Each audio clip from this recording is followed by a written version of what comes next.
Como hacemos todas las semanas, es momento de hablar de nuestros científicos y de los trabajos de investigación que se realizan en diferentes ámbitos.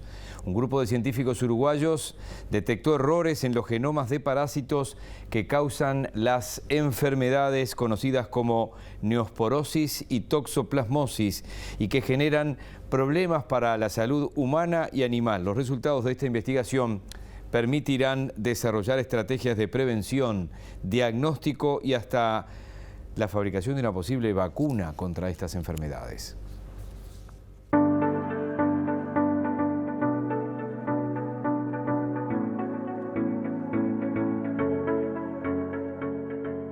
Un grupo de investigadores del Instituto Pasteur de Montevideo y de la Facultad de Medicina de la Universidad de la República lograron la secuenciación de los parásitos y detectaron errores en los genomas de ellos, lo que significa un aporte muy valioso para toda la comunidad científica. Los parásitos que nosotros estudiamos son, en particular se llaman Toxoplasma gondii y Neospora caninum, que son los agentes que causan la toxoplasmosis y la neosporosis.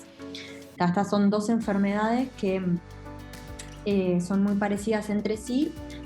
Una de las grandes diferencias que tienen es que la toxoplasmosis afecta a todos los animales de sangre caliente, incluidos nosotros los humanos, mientras que la neosporosis es una enfermedad que prácticamente está circunscripta al ganado bovino. Prácticamente afecta solamente al ganado bovino, aunque también afecta al ganado ovino y a los suinos, pero con mucho menor frecuencia. Y las manifestaciones de estas enfermedades en realidad son variadas, pero la manifestación más importante de repente es que causan abortos. La toxoplasma causa abortos en humanos, además de otras manifestaciones, y Neospora caninum causa la neosporosis, que causa aborto en el ganado de producción. Y por eso, Toxoplasma también genera abortos en ovinos, por ejemplo. Es uno de los agentes principales que causa aborto en ovejas. Entonces los estudiamos por su importancia para la salud pública, pero también para su importancia para el sector ganadero, para el sector productivo. Si bien los genomas de estos patógenos ya habían sido secuenciados, los investigadores uruguayos decidieron actualizarlos mediante el empleo de nuevas tecnologías de secuenciación. Lo que vimos es que en realidad esos dos genomas, esos dos recetarios en definitiva, eran diferentes entre Neospora caninum y Toxoplasma gondii. Y eran diferentes entre ellos y a su vez diferentes de lo que estaban reportados en la bibliografía. O sea, estos genomas ya habían sido secuenciados con tecnologías anteriores, que tienen esa diferencia que tenían menos palabras o menos cantidad de información, o no menos cantidad de información más fragmentada, más corta. Esas publicaciones o esa información que se tenía, en realidad hizo lo que estaba puesto sobre la mesa, es que los dos genomas eran muy similares. A eso, como también en base a investigaciones previas, se pensaba que los dos genomas, estos dos parásitos que están emparentados y tienen muchas características biológicas similares, también pensaban que sus genomas eran iguales, y lo que nosotros vemos es que no, y esa es la base también de la biología, que ya también se sabe que hay muchas evidencias que en su biología son diferentes los parásitos.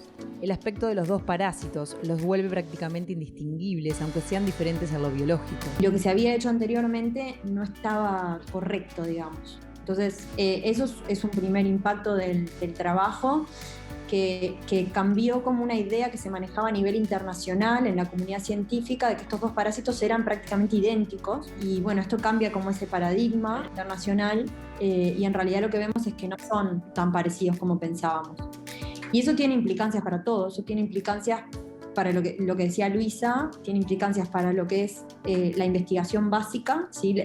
El tratar de entender las diferencias entre estos parásitos, de dónde vienen o de dónde se originan. Tiene mucho que ver con poder acceder a la información correcta del genoma, pero también tiene implicancias para lo que son, por ejemplo, los diagnósticos. Si nosotros no tenemos bien armada la secuencia del genoma y utilizamos técnicas moleculares que interrogan el genoma para el diagnóstico, si no trabajamos en base a un buen genoma, eso puede tener consecuencias para el diagnóstico. Lo mismo para, por ejemplo, el diseño de estrategias de profilaxis, por ejemplo, para el diseño de una vacuna. Las científicas explicaron que en Uruguay nacen todos los años unos 150 niños infectados por el parásito Toxoplasma, y es el gato el principal vector que causa toxoplasmosis. Pero convivir con un gato no significa un riesgo latente para sus propietarios si se toman los recaudos necesarios. Por otra parte, según estudios del Instituto Nacional de Investigación Agropecuaria y de la Facultad de Veterinaria de la UDELAR, se conoce que la neosporosis, que induce abortos espontáneos, tiene una prevalencia muy alta en Uruguay. Prácticamente en todos los tambos del país hay una vaca infectada de forma crónica y el 80% de las pérdidas de los embarazos es por esta causa, explicaron las científicas. Ahora sabemos qué tan infectados están los tambos con neosporosis, cuál es la prevalencia que tenemos, que es alta. Y bueno, la idea nuestra es como continuar el estudio de estos parásitos, hacer un seguimiento, ver cuáles son las cepas circulantes, las diferencias que tienen las cepas circulantes en el país, si hay cepas más virulentas, si una misma cepa es la que causa, por ejemplo, una tormenta de abortos, o si son cepas diferentes a nivel genético y a nivel fenotípico.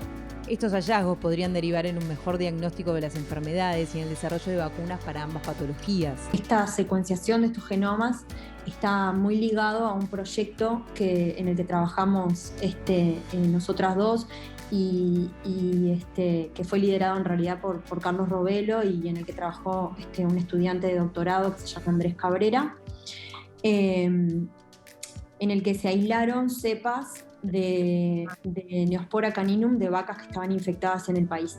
Y entre esos aislamientos, por ejemplo, se identificó una cepa en particular que puede potencialmente ser una buena cepa para una vacuna, porque causa una enfermedad muy leve, protege básicamente al animal infectado del aborto. Entonces, para nosotros es muy importante poder saber por qué esta cepa es diferente a las otras y qué es lo que la hace capaz de otorgar esa protección. Entonces nosotros, en base a esa información, que solamente la podemos conocer si tenemos un buen genoma para trabajar, podemos diseñar, modificar estas cepas en pos de generar incluso una cepa mejor para una vacuna, ¿tá? Y eso, la base de eso es un buen genoma. Si nosotros no tenemos la información del genoma correcto, no podemos generar cepas para vacunar. Los resultados de este trabajo, financiado por la Agencia Nacional de Investigación e Innovación y el Instituto Nacional de Investigación Agropecuaria, fueron publicados en la revista estadounidense Genome Research.